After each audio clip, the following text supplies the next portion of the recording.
Saya tengok budak-budak besar ini hafal Quran. Besar ini hafal Quran. Bukan saya kata tak bagus. Budak ni nak main ni, besar-besar adik ni. Hafal Quran ni 4 tahun 5 tahun. Tak dapat ni, tak boleh makan nasi. Saya pergi ke satu mak tafiz. Besar budak ni. Pakai serban, pakai jubah. Tak dapat makan nasi, tak ada lauk. Dapat sikit makan nasi, lauk kicap. Tak dapat langsung, tak boleh makan. Padahal budak besar ni duduk atas riba bapak dia.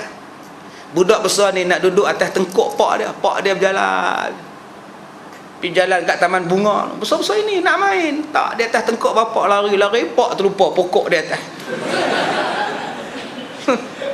Tiba-tiba kita suruh dia pergi hafal Quran, tak ingat denda. Mampus budak tu, tuan-tuan. Lepas tu kita kena faham tahap-tahap dia. Tahap bermain, tahap belajar. Ada masa belajar, ada masa bermain, ada masa pergi makan. Anak-anak pun teringin nak makan ayam goreng. Nak pergi ke sini, mereka punya happy lah. Lustar di Sungai Petani ni ada happy. Balik kampung tu happy, beratok lah sikit, laku tempat tu. Takkan tak ada yang Islam punya. Jadi bawalah satu-satu benda untuk kegembiraan. Saya kata dah tadi, isteri kita duduk di dapur, terperap di dapur, masak. Kerja. Cuci kain, basuh kain, lipat kain. Itulah kerja dia.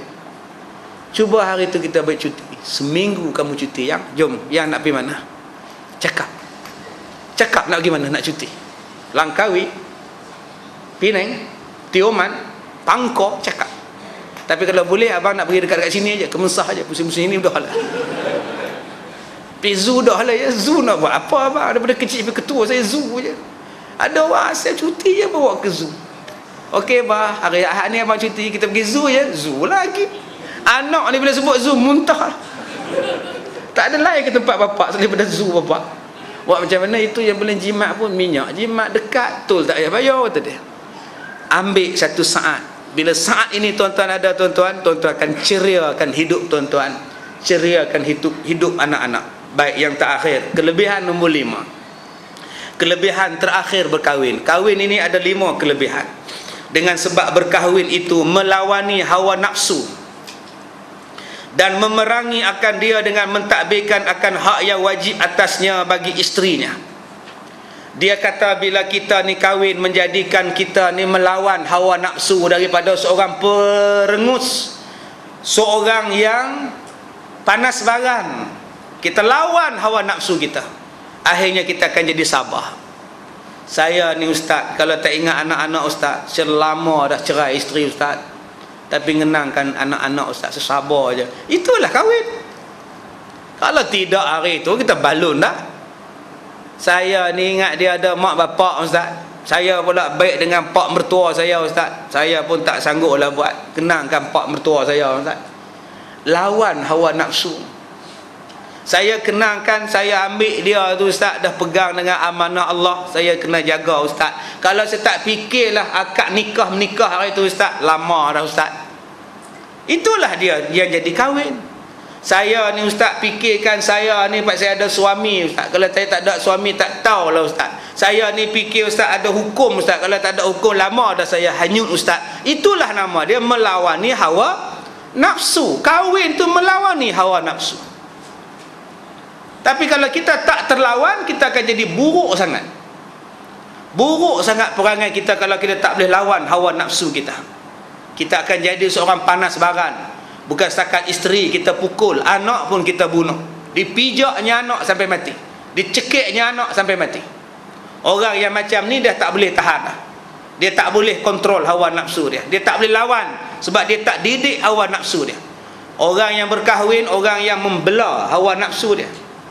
Dia lembutkan hawa nafsu dengan belayan-belayan, lama-lama nafsu tunduk.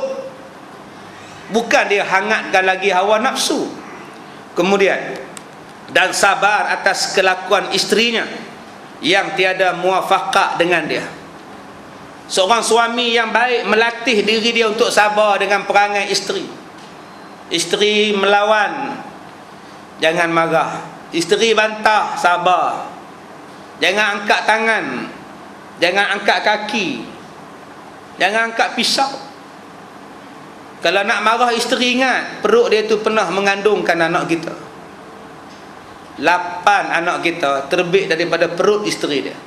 Kamu sanggup tampar dia? Sabar tangan, buh dan pukit.